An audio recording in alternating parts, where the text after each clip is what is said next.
Sulit din pala tong samgyup bento, lalo na kung gusto mo lang tumikim at ayaw mong magluto at yung hindi ka mapaparami ng kain. Nagtry nga rin pala kami dito ng ramen at yung kanilang samgyup nori bites. Dito lang yan sa may Cantina, Manila. Located sila sa 108 G. Bautista Street, Barangay San Jose, Montalban, Rizal. Ang daan nito ay sa may gilid lang ng Montalban Town Center. Unang kaliwa lang yung G. Bautista Street, matatanaw nyo na agad itong Cantina, Manila. Ang cute nga ng pwesto nila kasi may kulay ito na pink at white. Ang store hours nila ay simula 12 PM hanggang 3 AM. Kaya kung naghahanap ka ng midnight snack, try mo na rin dito sa kanila. Marami silang ino-offer dito na pagkain, kagaya ng salad, rice meal, snacks, samgyup at ramen.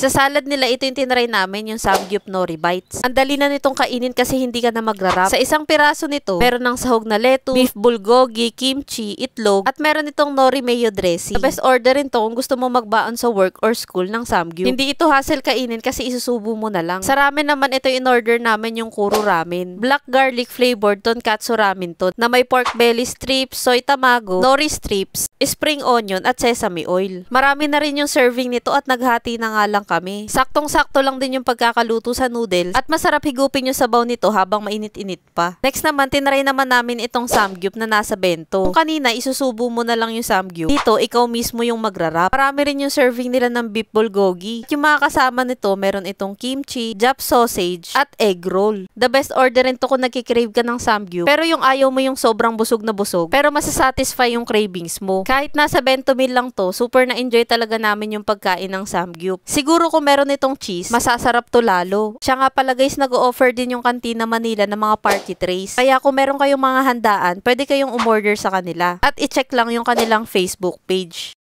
Siya nga pala guys, may nag-recommend lang ulit sa amin itong Cantina Manila na dayuhin namin. Salamat nga po pala sa pag-comment kasi meron na naman kaming na-discovering masarap na kainan dito sa may Montalban, Rizal.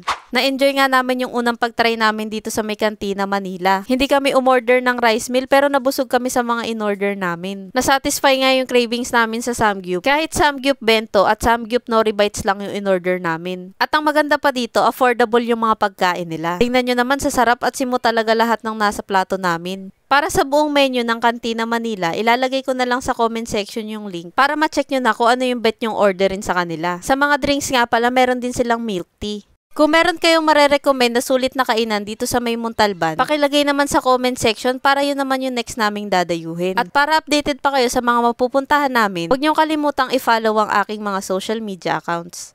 Yun lang, maraming salamat sa panonood. Bye!